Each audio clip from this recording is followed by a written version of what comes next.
So, in the last class, we understood the basic concepts that are involved in this chapter, that is geometrical optics. In that, first we learned the different types of medium that are possible. There are basically two types of medium, that is homogeneous medium and the heterogeneous medium. And then we learned the difference between the homogeneous medium and the heterogeneous medium.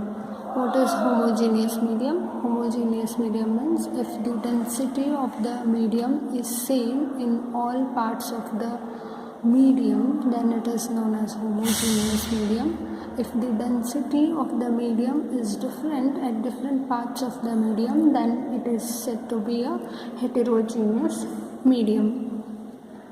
Then we came to the isotropic and anisotropic medium. So in isotropic medium, the velocity of the light remains same in all direction, and in anisotropic, the velocity of the light will be different in different directions of the medium. Then we understood what are convergent rays, what are divergent rays. We also drawn the diagram for convergent and divergent rays, and then we also learned what are parallel rays. Next we came for the reflection of light, wherein I have drawn the diagram in order to understand how the reflection of light occurs when an light is incident at the surface, and how that light will get reflected back to the same medium. Then after that we learned the laws of reflection. Then after laws of reflection we learned what is refraction and what is laws of refraction, and then we left here, that is at Snell's law of refraction. So in this Snell's law of refraction, we understood that sine of angle of incidence to the sine of angle of refraction will be constant, but this constant is denoted as n to 1. Here n to 1 is the relative refractive index. So let us understand what is refractive index then.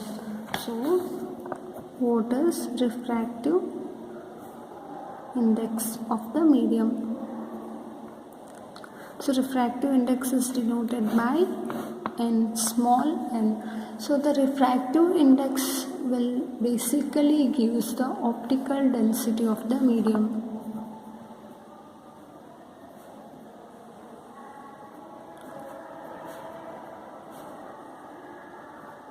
It says whether the density is less or more. If it is less, then we say it as rarer medium. If it is more, then we say it as denser medium. So there are again two types in refractive index. So two types. The first type would be the relative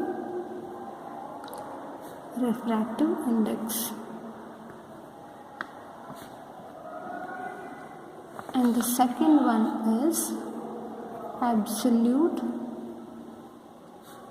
refractive index. So now let us try to understand what is this relative and absolute refractive index means. So the first is relative refractive index, so RRI.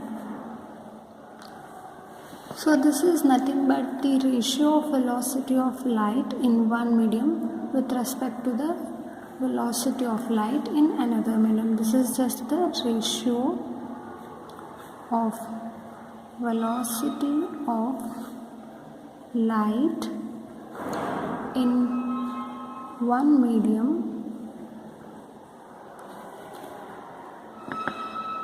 to the velocity of light in another medium. So this is what the relative refractive index means. Let's suppose if light ray traveling from medium 1 with a velocity v1. So if a light is traveling from medium 1 with velocity v1 and the another light is traveling in a medium 2 with velocity v2, then the relative refractive index or the N21 can be written as v1 by v2. So this is the formula for relative refractive index. So here v1 denotes what? v1 denotes the velocity of light in medium 1.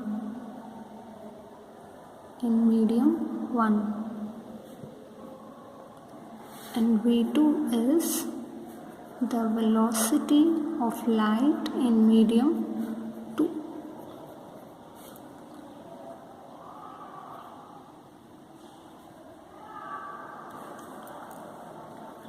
So that would give you N21 is equals to v1 by v2.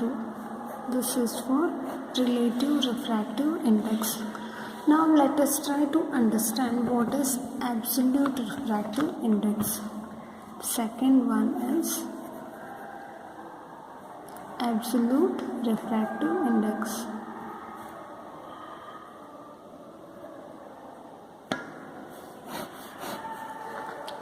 So it is nothing but the ratio of velocity of light in vacuum to the velocity of light in medium. The ratio of velocity of light in vacuum to the velocity of light in medium.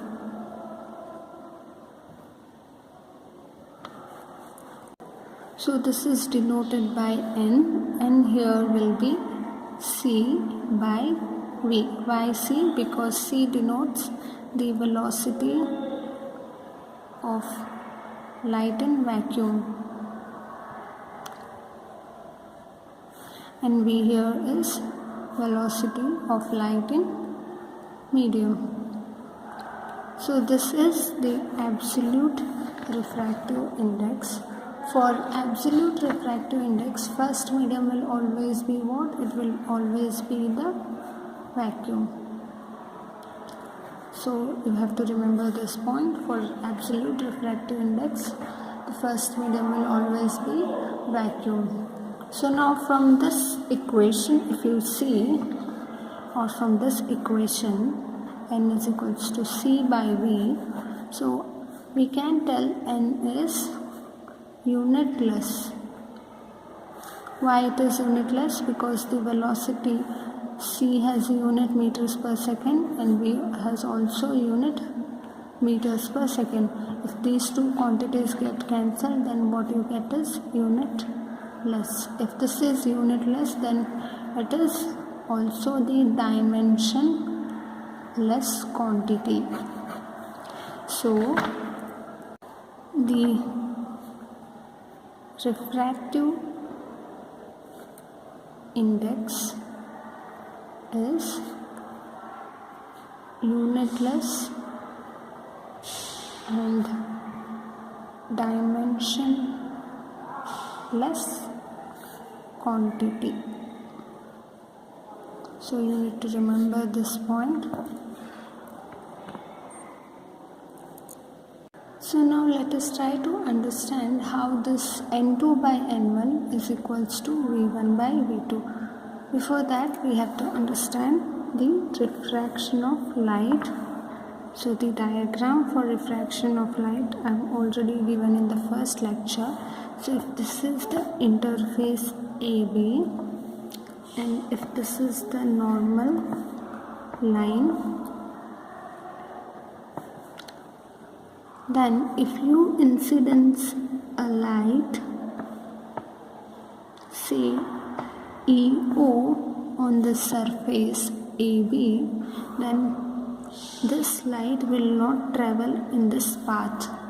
What it does is it gets refracted from the path and forms an angle R. Here R represents what? R is angle of refraction. So I here is angle of incidence. So if this ray is OF, this ray OF is refracted ray,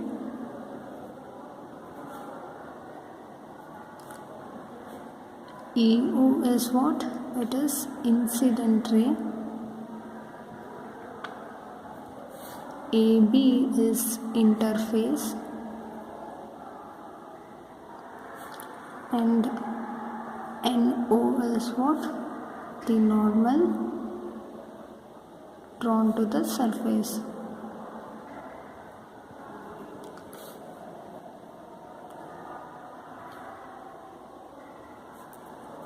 So from Snell's law, we know that N21 is equals to what? Sin I by sin R. So this is the equation that we got in the Snell's law. So if I write, if this is medium 1 with refractive index N1, and if this is medium 2 with refractive index N2, then let us try to write the absolute refractive index for the medium 1 and medium 2. So absolute refractive index for both the mediums. So what will be N1 now? Absolute refractive index is the ratio of C by V. So if this is for medium 1, then we write N1 in subscript 1. So for medium 2, N2 is what? Is equals to the ratio of C by V. So since the medium are different, the velocity of light will also be different. If for the medium 1 the velocity of light is v1, then for the medium 2 the velocity of light will be what? v2.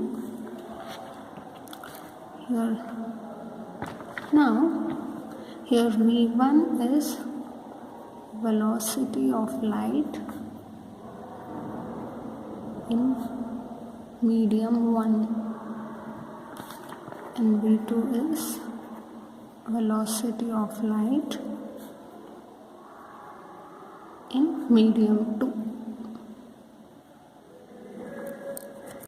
Now if you take the ratio of N2 by N1, that is the absolute refractive index of second medium to the absolute refractive of first medium, then what will you get? So N2 is what? C by V2 divided by, so if I write it in multiplication form, N1 is what? C by V1. So here C will get cancelled. What remains is V1 by V2. So N2 by N1 can also be written as what?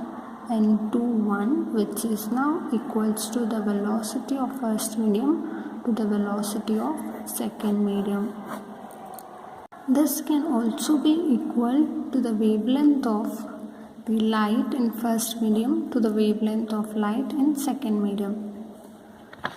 So if I write this equation in another form, so what is N21 from the Snell's law? It is sin I by sin R.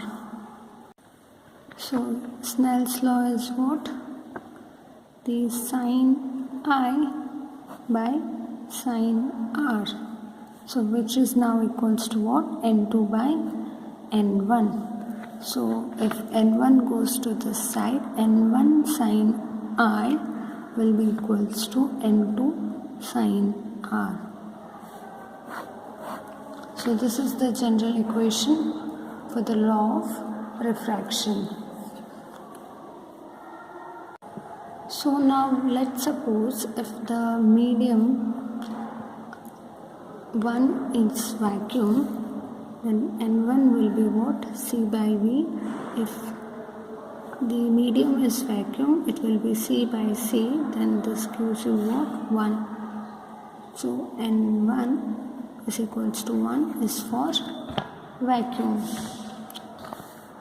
So if N1 is 1, then N1 sine I is equals to N2 sine R.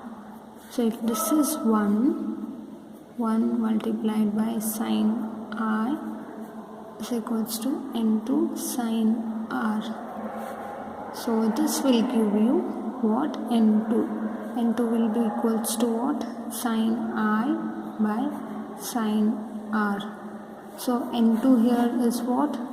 The refractive index of medium 2 of second medium.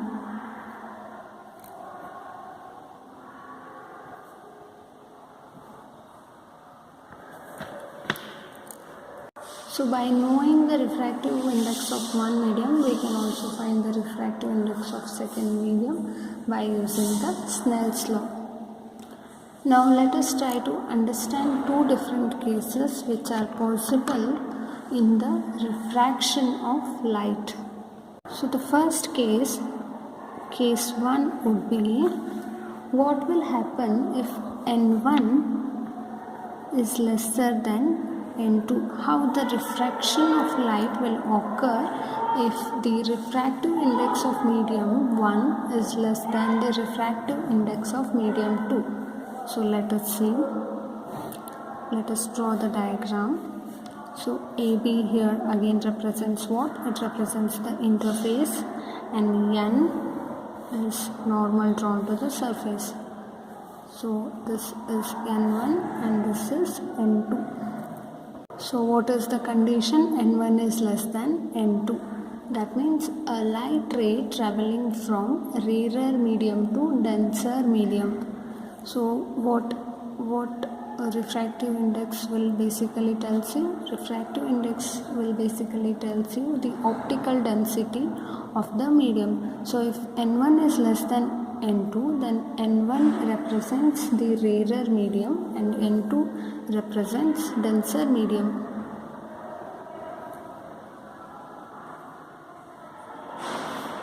And this will give you what? Denser medium. So we are writing this from the above case. So now what will happen if a light travels from rarer medium to denser medium? So there will be the bending of light, obviously, because in refraction there will be the bending of light. So the light bending occurs in two types. Either it will go towards the surface or towards the interface, or it will go away from the interface. So now in this case, if this is the incident ray with an angle I, then this ray should travel like this if the two mediums are same. Now since the light is traveling from rarer medium to denser medium, the light bends away from the interface or surface, but it bends towards the normal. So here R is the angle of refraction. In this case, the bending of light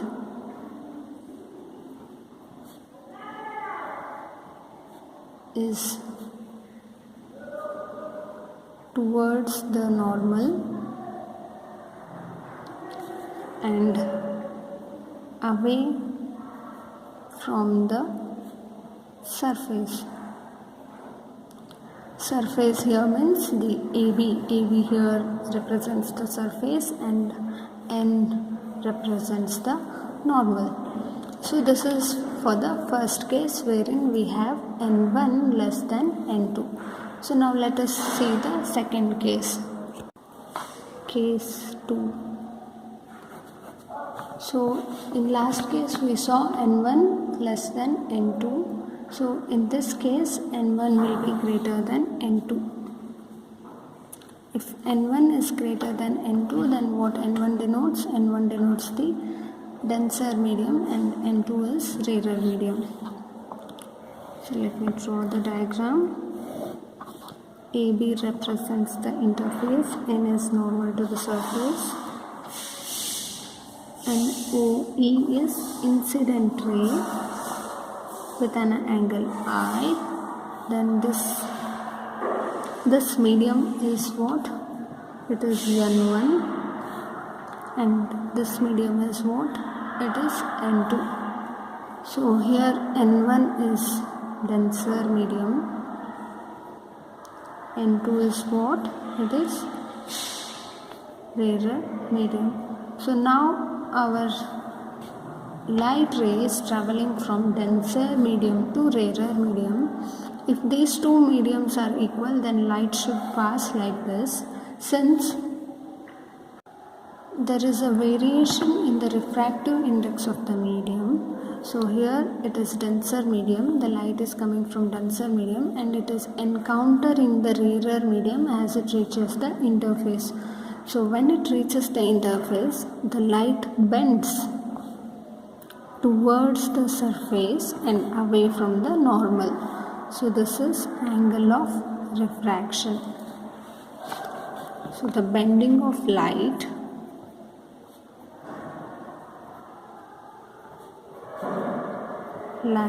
is away from the normal but towards the surface. When this will happen only when N1 is greater than N2. Here the angle of incidence I will be less than angle of refraction. So you can clearly see this from the picture. But in the last case, so in the case 1, angle of incidence was greater than angle of refraction. So these are the two cases that are possible in the refraction of light. So now let us see the limitations of Snell's law. So what is Snell's law? Snell's law is the sine of angle of incidence to the sine of angle of refraction is constant. So this constant will give us the refractive index of the medium. So for normal incidence, so if this is the interface AB and if this is the normal and the light is incident normally to the surface, then what will happen? There will not be any refraction in the light. So for normal incidence, Snell's law is not applicable because here I is equals to 0 and R is again equals to 0. So that means sine I by sine R is what? It is refractive index, and the sine here angle of I is 0 and angle of R is again 0. So sine 0 is 0, 0 by 0 will give you undeterminate form. So this is the limitation of Snell's law. So in this class we understood what is the refractive index of the medium. So refractive index is nothing but the optical density of the medium. So there are basically two types of refractive index. They are relative refractive index and the absolute refractive index. For both these types we saw the definition, and we also learned the formulas for both the refractive index. Then we derived how the refractive index of the medium is dependent on the velocity of the light that is traveling from one medium to another medium. So that gave us n2 by n1 is equals to what? v1 by v2, where here v1 denotes the velocity of light in the first medium and v2 denotes the velocity of light in the second medium. So after that we learned cases for the refraction of light. So there are basically how many cases? There are 2 cases. So if n1 is greater than n2, then the light bends towards the surface and away from the normal. If n1 is less than n2, then light bends away from the surface towards the normal. These are the basic cases that you need to remember, and try to understand them by putting the ray diagrams like this, which are done here. And at the last we learned the limitations of Snell's law. So there is only one limitation. So if for normal incidence the Snell's law will not hold good. So that's it for the class. See you all tomorrow.